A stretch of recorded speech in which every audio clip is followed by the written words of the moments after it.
Okay, let's take one of the gyroscopes I just spun up here. It's actually a low friction gyroscope. Here we go. This is a monster magnet. Now, this is a low friction bearing gyroscope. It's actually a precision one made in England. If I actually keep it here at the center, the actual brass flywheel will sit there and spin for a really long time.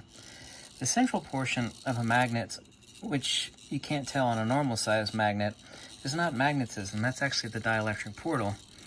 So this flywheel will spin and spin. However, I'm not touching the axle wheel. If I bring it over here to the centrifugal edge, you can probably hear it. I could feel it, and of course you can't feel it.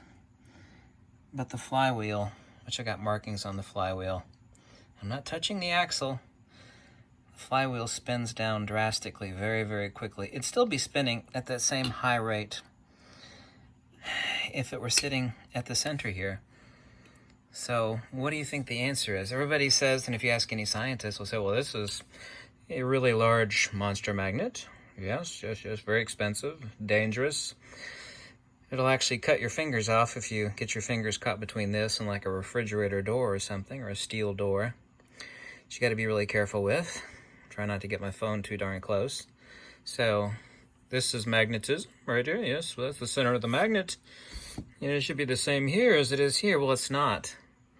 It's absolutely not. The actual field that surrounds this is toroidal, and this would be the outermost river right here, and this is an intermediate zone. And right here is not magnetism. Why, sure it is. Right here is exactly the same as right around here. There's no difference.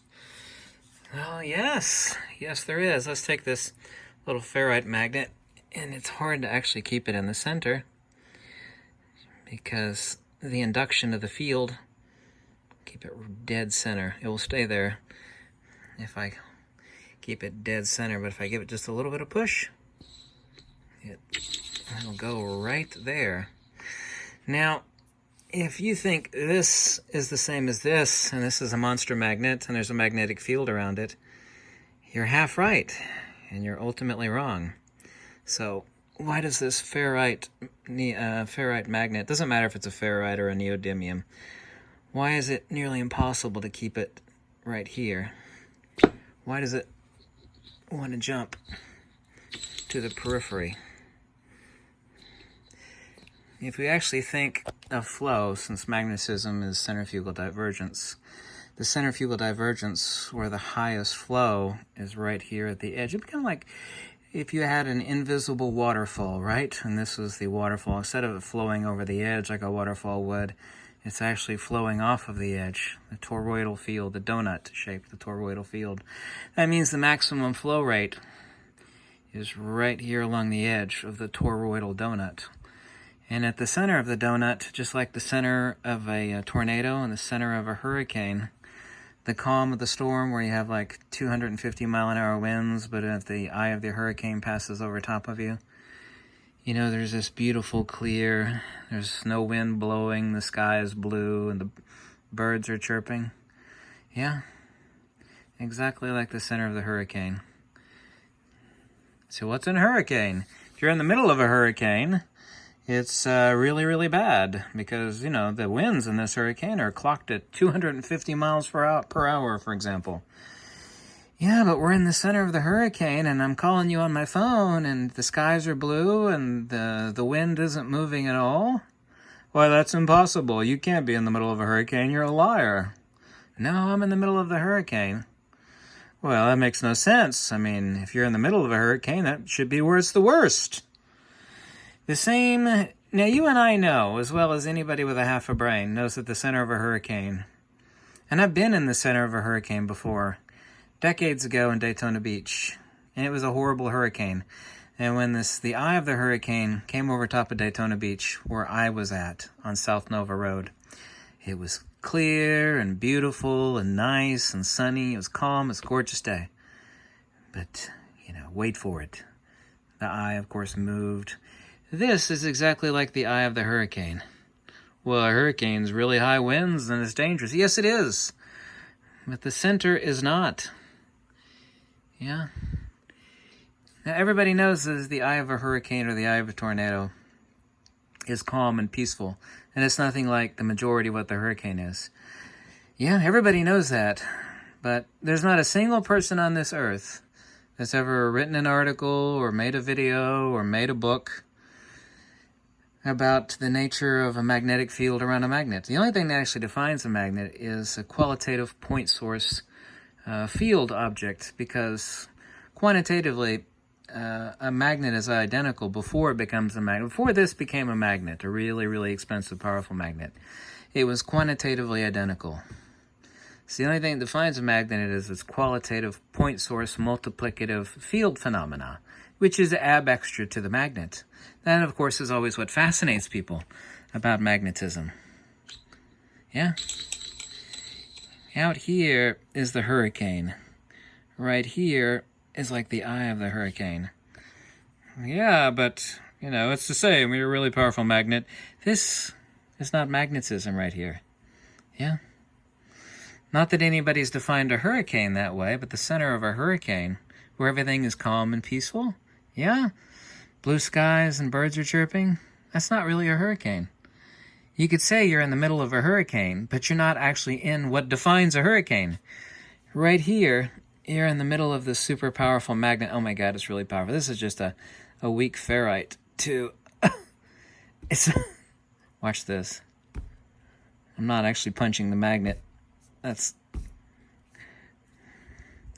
Anyway, just like the center of a hurricane.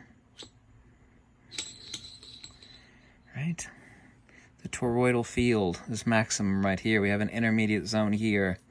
And here is not magnetism. This is the dielectric portal to the plane of inertia, which is right along here. The plane of inertia.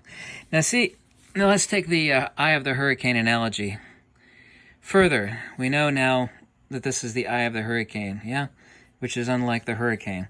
I just say magnetism is the hurricane, right? The gale force winds, 200, 150 mile an hour winds, right? This is the eye where everything is calm, right? The null pressure point, yeah? We know this, yeah? Well, our magnet has two eyes, if you will, or calm zones, yeah? It's right here and right here along the plane of inertia, yeah? The point source incommensurability is such that if I could slice this like some salami or some bologna, each little slice, if I were able to slice this monster magnet about 1,000 times, 1,000 little thin slices, which is not possible because it's ceramic, but if I could, each little slice would have its own little eye here and its own little plane of inertia right in the middle. Each and every slice, because the plane of inertia is not located there. Topos, location. Because if it was located there, then I could just slice this magnet dead down the middle, and this would be the North Pole, and that's the South Pole, but that's not possible. Each slice will have its own, quote, North Pole, its own, quote, South Pole. So there's nothing located there. And if you think about that a little bit, then you're starting to understand the basics of Pythagorean incommensurability, or the euristostaias, yeah? The ahorismos, which means without a horizon, without a line of demarcation. In other words, it has no Cartesian location. It has no XYZ coordinate in space and time. It has no Cartesian value. Yeah? It is ahorismos, without a horizon, or without a marker, if you will. In other words, you can't say, it is here, XYZ coordinate. You can't say that, because it's not located there, because if the plane of inertia were located there, then I could just slice this magnet in two and separate out its poles. A magnet doesn't actually have poles. Magnetism is a centrifugal force vector. All force vectors are three-dimensional S-curves. If you want to know what a three-dimensional S-curve is, take a piece of wire, bend it like an S, and then take each end and bend it inverse to the other end. Yeah? And that extrapolates out the interior geometry of a toroid. Yeah. This is not magnetism. If you were standing in the middle of a hurricane and you didn't know, you were transported there by magical means, and you said you were in the middle of a Category 5 hurricane that has winds of 300 miles an hour, it's like, you're full of crap. You're full of it. No. The skies are calm, the birds are chirping, There's no wind, but no. You were in the middle of a Category 5 hurricane. You were dead smack in the middle. Oh, I'm in the eye of the hurricane. Yeah? Well, you are in the eye of the hurricane, but are you in what defines a hurricane? The center of this magnet, well, this is a really powerful monster magnet. There's nobody on Earth that's going to deny that. Not a single physicist, not a single scientist. Well, what about what's right here in the middle? Isn't this magnetism? No, this is not magnetism right here. This is increasing inertia and acceleration towards the plane of inertia. This, out here, this is magnetism. This is where this weak ferrite neodymium goes to. Just like a waterfall, right? The maximum pressure where the actual ball is dragged towards the edge, yeah, and wants to stay.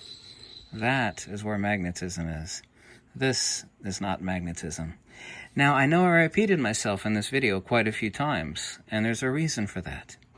Yeah, there's a reason behind it. Anyway, I hope I kind of made this simple. Thanks so much for watching. If you like these videos, always check out the link below. Let me know if you got any questions. I think I kept this very simple. I think I did. I'm always trying to simplify things, okay? Thanks for watching. Goodbye.